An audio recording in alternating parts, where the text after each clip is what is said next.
Chapter 12. A Pirate's Prize. "Dad," Nancy said in alarm, "what has happened?" "Oh, nothing to frighten anyone," the lawyer replied. "Just a big disappointment. I have absolutely nothing to report about the title to this ship.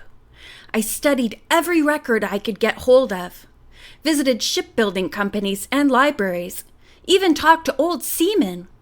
There isn't a single mention of a clipper named the Bonny Scot, and nobody's ever heard of her." "And no clue to any other name?" Nancy asked. Mr. Drew shook his head. "Of course," he admitted. "There are no records for many of the old ships. It hurts my pride to render a negative report, Captain, especially now that I must give up the case." "What do you mean, Dad?" Nancy asked. "I've been called back to River Heights," her father said. "A case coming up in court. I must leave here this afternoon. Terribly sorry, Captain." Mr. Drew looked at his daughter. There was a challenge in his eye. "But how about you staying?" "If you use the ingenuity and the perseverance I credit you with, Nancy, I believe you'll solve the case. What do you say?" Nancy hugged her father, then laughed. "You know, for a minute, I thought you were going to make me go home with you. Of course I'll stay, if Captain Easterly will let me." The skipper grunted. "Don't you girls dare leave me alone with this mystery." He said he had a feeling that by solving the mystery of why the intruders came on the ship, the matter of the title would be cleared up too. "And I think Nancy's the one who can do it," the captain said staunchly. After lunch, Nancy told her friends she would row her father over to the village to take his bus for the airport. "I think while I'm in town, I'll stop at Mr. Frisbee's." "Again?" George teased. "Count me out this time." "If you don't mind," said Bess, "I'll stay here and write a letter home, then go for a swim." George decided to stay with her cousin. Nancy wanted her friends to have some vacation fun at Cape Cod, and said that there was no need for them to accompany her. Before going to the barn, Nancy once more called the state police. There was no report on Grizzle-Face Quint. Mr. Frisbee did not seem surprised when Nancy walked into the studio. He said, "Good afternoon," with his usual abruptness, but his frosty blue eyes softened in a smile as he waited for her to climb the steps to the second floor. Instead, Nancy stood still, staring at what had once been a large block of black wood on the workbench. Now it had the rough outline of a small body. "Is this going to be a figurehead?" Nancy asked. "Yes, and by the time she's finished, the young lady will weigh only 20 pounds, Mr. Frisbee said. "She started out at 400. He grinned. "You mean you have to throw away all that wood?" Nancy thought this was a dreadful waste. "Nowadays, figureheads are carved from a solid block, and usually from ebony, like this one," Mr. Frisbee explained. "Then no heads or legs can drop off like in the old days when the parts were jointed together."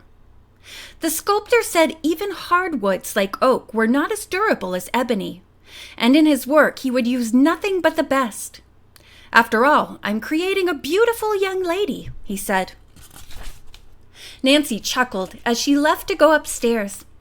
Presently, she was deep again in the study of Mr. Frisbee's books on sailing ships.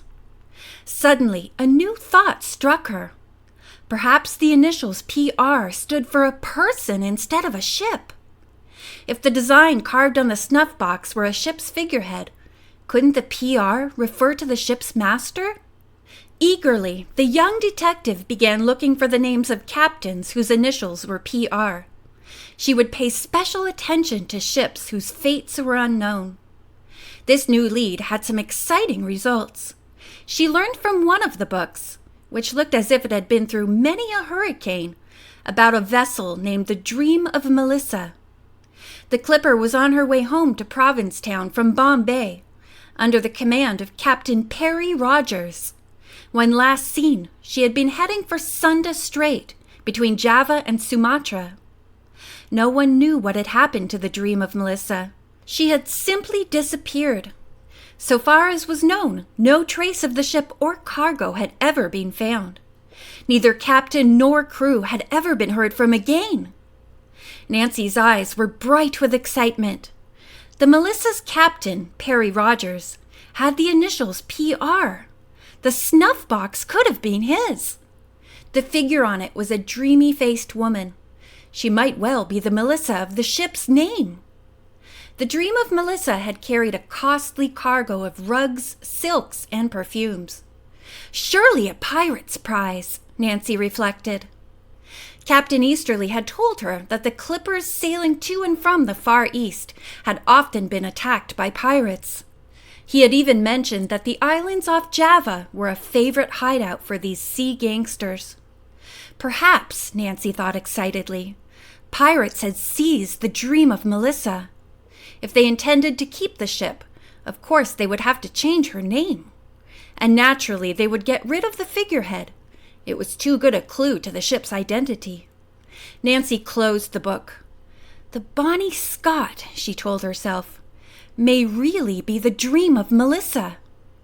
Her eyes aglow, she ran to the first floor to speak to Mr. Frisbee. All she found was a crisp note. Lock up when you leave. Smiling, Nancy looked at her watch. 6 o'clock! She locked the barn, hurried to the dinghy, and made fast time out to the clipper. Her eager face told the others she had found something this time. Out with it, George demanded.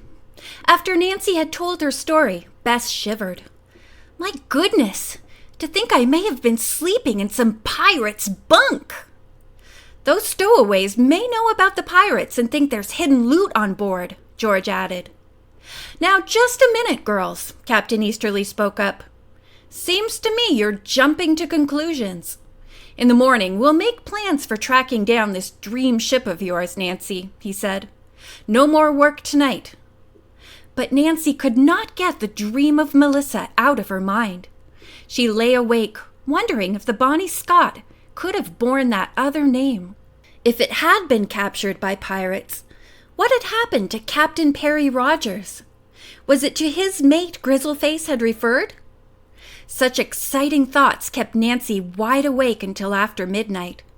Captain Easterly, she knew, had been too tired to remain on watch and had gone to his cabin. George and Bess were sleeping peacefully in their bunks. Nancy heard nothing but the soft slap of water on the ship's side and the creaking of the masts. Suddenly, a new sound made her sit up straight, nerves tingling. Just outside her porthole, she heard a soft thump, thump, thump. Nancy slid out of her bunk and threw on a coat. Slipping a flashlight from under her pillow, she tiptoed into the passageway and knocked on the captain's door. Captain Easterly! There's someone on board, she called softly. Then, without waiting for him to appear, she ran up to the deck. End of chapter 12.